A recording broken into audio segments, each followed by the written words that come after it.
right, the Biden administration says it will move forward with tariff hikes on several goods made in China. That includes quadrupling tariffs on electric vehicles made there. The increase will affect additional Chinese green energy technology like batteries and solar panels. It's an area the administration is making a large effort to invest in here in the U.S. NBC News International correspondent Janis Mackey Frayer joins us now from Beijing. Janis, good morning. So the administration is justifying the move, saying that China's electric vehicles, other green energy products are a threat to U.S. jobs and then also national security. I know you've spoken to manufacturing leaders on the ground there. What are they saying?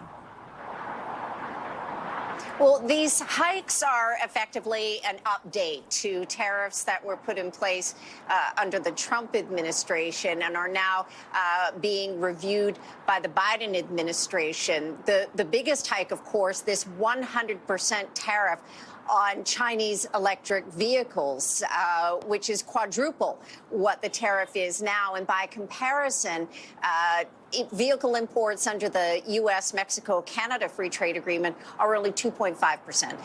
So this announcement is not being well received here by officials nor by the auto industry. One of the biggest companies here is BYD. This is a company that's taking on Tesla to be the largest EV maker in the world. I spoke recently with Stella Lee. She is the America CEO at BYD about the Biden administration's moves to keep Chinese electric cars off American roads. What did you make of the Biden administration opening an investigation into smart car technology because of national security concerns that this technology was coming from China? I don't understand. It's very confused to me because there's no scientist behind, and there's no fact behind. So national security concerns are overblown? Overblown, oversensitive, and misleading message. Another point that she wanted to make on the national security concerns is that if you're concerned about data being collected from your car, then you should also worry about your phone, because chances are that phone was made in China, too. So, Janis, I mean, both President Biden and former President Trump have vowed to be tough on China in their next term, both claims to be tougher than the other. So what could this move from the Biden administration mean in a pivotal election year? Well, it is no coincidence that these stiff tariffs are coming in an election year, the vote less than 6 months away now. And it will be important for the Biden administration to try to bolster what the White House has designated as these critical industries, and in particular the auto industry in states like Michigan and Ohio. That said, an election has never been turned on the China issue, and it isn't clear the extent to which Beijing is going to retaliate. There was a very swift statement from the Commerce Ministry here accusing the Biden administration of contradicting its commitment to Xi Jinping to not, quote, suppress China's development.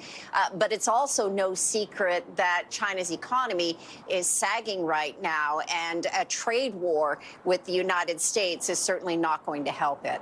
Janis, electric vehicle models from Chinese automaker BYD, just as one example, they sell for as low as $10,000. I mean, you can barely get a used car for that kind of money in the U.S., never mind a new electric vehicle. So how do U.S. automakers keep up?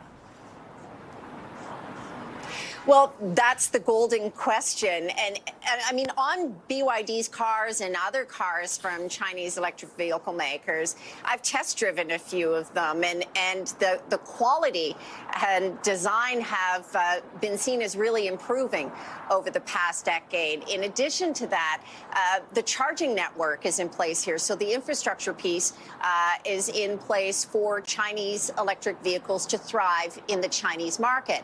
That said, demand is beginning to sag here, and Chinese EV makers are still making millions of vehicles. This is where the U.S. concern on overcapacity comes in, that there are a lot of Chinese vehicles that now are not being sold here, and they're being shipped elsewhere in the world. They're going to countries in Europe, South America, and Latin America. So this is the concern for the Biden administration on overcapacity.